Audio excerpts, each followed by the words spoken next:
Naitwa Irene Kitoti, natokea nchi ya Tanzania. Na nilikuwa mbunge vijana Afrika Mashariki na pia kwa sasa ni mkurugenzi wa taasisi ya Genesis for Generalization. Ilikuwaje hata ukapata? Maana mtu atajiuliza umetoka Tanzania, kijana unaenda kule kuuliza maswali kwa watiania. Ilikuwaje? Cha kwanza mimi ni mwanachama wa UN na pili ni mwanachama wa ECOSOC Youth wala baraza la vijana ECOSOC, jukwaa la vijana la ECOSOC. Kwa hiyo sio hilo tu, niliona kutoka kwenye email pia nimejiunga na mtandao wa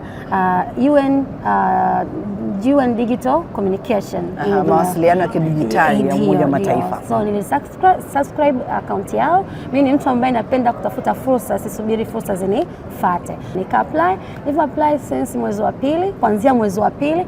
Kwa hiyo nikanasubiria nafasi yangu. Kwa Mungu akasaidia, weekend iliyopita nikachaguliwa kuwa mmoja wapo. So nilifurahi sana kwa sababu walituambia kwamba maswali yako ndio atakao kufanya wewe kuweza kupita. So yale maswali niliyoandika pale, yale maswali ndio yakanifanya mimi nipite. Hongera sana kwa hilo. Na unawakilisha vijana kutoka Tanzania. Ina maana umebeba bendera ya vijana wa Tanzania. Ndio. Maswali yako ni yapi? Maswali yangu ni mawili. Swali la kwanza lilikuwa ni jinsi gani ataweza kuwalinda watoto kwenye maeneo yenye migogoro na vita na kuhakikisha uwajibikaji kwa wanaokiuka haki za watoto. Hilo lilikuwa swali langu la kwanza kwao. Atafanyaje UN, Umoja wa Mataifa, kuwezesha kufanikisha hilo? Na la pili? La pili lilikuwa watoto wengi wasio na hatia wanakufa kila siku katika mizozo.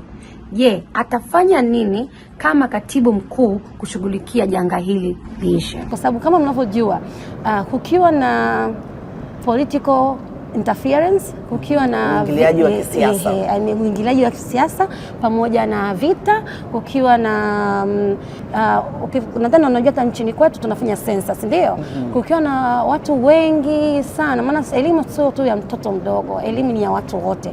Kwa nchi kama nchi yoyote ile itakuwa inashindwa kumpa yule mtu ambaye anahitaji kupata elimu akakosa uhuru wake. Lakini kusipo kuwepo na hivi vitu, je, atafanyaje kuwaeleza Umoja wa Mataifa kuweza kukabiliana na hivi vyote? Kwa mfano nadhani unaona nchi zingine zina vita, mfano huko siwezi kupataja sana, lakini ni kwamba je, wale watoto, wale vijana, hasa vijana, scholarships zao na wako vioni, wanasomaje? Hawana uhuru wa kwenda shule, hawana uhuru wa kuingia vioni. Kwa hiyo atafanyaje ili kuweza kulitatua hili, ili tuweze kupata uhuru wa elimu kwa haraka? Yes. Na mchakato huu wote, pamoja na kwamba sasa wanaelezea nia zao na kuelezea jinsi gani wataongoza Umoja wa Mataifa, mwisho wa siku nchi wanachama watapiga kura sasa kumchagua huyo katibu mkuu ajaye miongoni mwa wale waliotia nia. Sasa kwa hao nchi wanachama watakaopiga kura, wewe unatoa wito gani kwao? Unataka nini wazingatie wakati wanafanya maamuzi ya nani wanamchagua? Sawa, mimi ushauri wangu ni kwamba wachague katibu mkuu ajaye ambaye anaweka maslahi yetu ya dunia nzima na sio maslahi yake au nchi anayotokea yeye. Yaani aweke maslahi ya pamoja, asibague kwa kila mtu, cha kwanza. Cha pili, aweze kupenda kusikiliza na sio tu kuletewa mezani na kusema kufanyia kazi, lakini aweze kufanya meetings na mikutano mingi na vijana pamoja na watu wote dunia, sababu katibu mkuu, nafasi ya katibu mkuu anawakilisha dunia nzima, yani majukwaa yote. Kwa hiyo anatakiwa atuweke sisi mbele na sio kujiweka yeye mwenyewe na nchi anayotokea. Yani huyo mpiga kura ajue kwamba anaenda kumchagua katibu mkuu ambaye ataenda kusimamia maslahi yake na siweke mambo ya kisiasa. Yes. Na mwisho, kwa vijana wenzio, unawaeleza nini kuhusiana na nafasi ya vijana kushiriki katika masuala ya kimataifa? Wao wanajitokeza.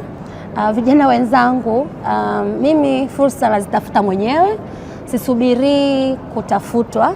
Hivyo hata hapa nilipo nimetafuta mwenyewe. Yes, nimetafuta mwenyewe, sijasubiria nitafutwe, kwa sababu ukisubiria utafutwe hakuna atakaye kujua kwamba wewe hapo ulipo una shida gani, unataka nini. Na Kingine, ukishatafuta fursa unatakiwa kujielimisha. Ukishajielimisha, volunteers ziko nyingi kama UN, nenda ka volunteer, usingoje tu upewe kazi ndo upate fursa. No, fursa tunazitafuta, na unavyotoka nasema mtembea bure na sio sana kaburi. So jielimishe. Cha kwanza, ukishaenda kwenye volunteers hizo, kwenye kujitolea, nafasi za kujitolea, utapata kushirikiana na wenzako. Kupitia kushirikiana na wenzako unapata connection ambazo mimi ndo zinifanya nifike hapa. Baada ya tatu ni uwajibikaji. Ukishapewa sasa, ukishajielimisha, ukajishirikisha mwenyewe kushiriki kwenye mikutano, unafanya uwajibikaji ambao unasema maamuzi. Sasa kama mfano, kama mimi leo ninaenda kufanya niseme maamuzi, ni mmoja wapo wa kuingia kwenye majukwaa hili la baraza kuu.